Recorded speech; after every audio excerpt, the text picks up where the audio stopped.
ফেসবুকে থেকে টাকা ইনকাম করার জন্য আপনার আইডি মনিটাইজেশন হওয়া লাগবে। অর্থাৎ মনিটাইজেশন এপ্লাই করতে হবে। এপ্লাই করার পরে অ্যাপ্রুভ যদি হয় তারপর থেকে আপনি ভিডিও বা যেকোনো কন্টেন্টের মাধ্যমে আপনি টাকা ইনকাম করতে পারবেন।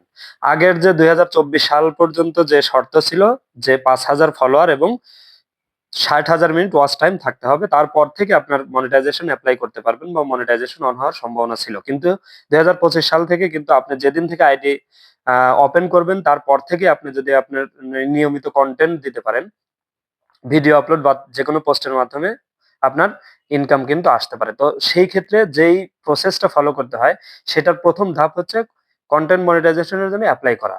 আর সেই কনটেন্ট মনিটাইজেশনটা এপ্লাই করার জন্য আপনার কিভাবে কি করতে হবে দেখেন, আমি আজকের এই ভিডিওর মাধ্যমে আপনাদের দেখায় দেব। ১ম এ আপনি আপনার Facebook এর যে মূল সফটওয়্যারটা অ্যাপস সেখানে যাবেন। অ্যাপস এর মধ্যে গিয়ে তারপর 3 ডট মেনুতে ক্লিক করবেন। 3 ডট মেনুতে ক্লিক করার পরে দেখেন এখানে যে কপি লিঙ্কটা আছে, আপনার আইডির যে লিঙ্কটা আছে সেই লিঙ্কটা ওপেন করে এবং সেটা কপি করে নিবেন। কপি করার পরে এরপরে আপনারা আপনার প্রোফাইলে চলে যাবেন। প্রোফাইলে চলে যাওয়ার পরে ক্রিয়েটর ক্রিয়েটর সাপোর্ট এরপরে মনিটাইজেশন এর পরে দেখেন এখানে প্রোগ্রাম এলিজিবিলিটির পরে আপনার ইনস্ট্রিম অ্যাডস। ইনস্ট্রিম অ্যাড এর মধ্যে চলে যাবেন। ইনস্ট্রিম অ্যাড এর পরে যাওয়ার পরে এখানে অনেক কিছু লেখা আছে।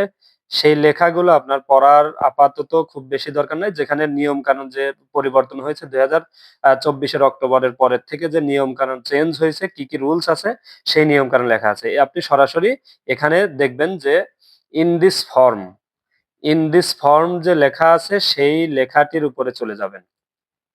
সরাসরি আপনি ইন দিস ফর্ম এর লেখাটির উপরে চলে যাবেন। লেখাটির উপরে যাওয়ার পরে দেখেন এখানে একটু লোডিং হতে সময় নেবে। তারপরে আপনার এখানে দেখেন লেখা আছে email address, Facebook account URL অর্থাৎ যে আইডির লিংকটা আপনি কপি করেছেন সেই লিংকটা এখানে পেস্ট করতে হবে এবং একটা ইমেইল অ্যাড্রেস এখানে দিয়ে দিতে হবে।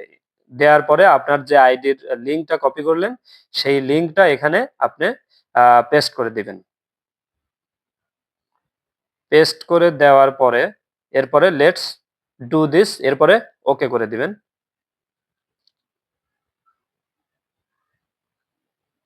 দেখেন আপনার কনটেন্ট মনিটাইজেশনের জন্য এপ্লাইটা হয়ে গেল। এরপরে আপনার কাজ হবে যে আপনি নিয়মিত ভিডিও বা ছবি শেয়ার করতে হবে। সেই ভিডিও বা ছবি অবশ্যই আপনার নিজের তৈরি করা। আপনার সেখানে ক্রিয়েটিভিটি থাকতে হবে। আর কোনোভাবেই কপিরাইট করা যাবে না। কপিরাইট যদি ইস্যু আসে তাহলে আপনি কনটেন্ট মনিটাইজেশন পাবেন না।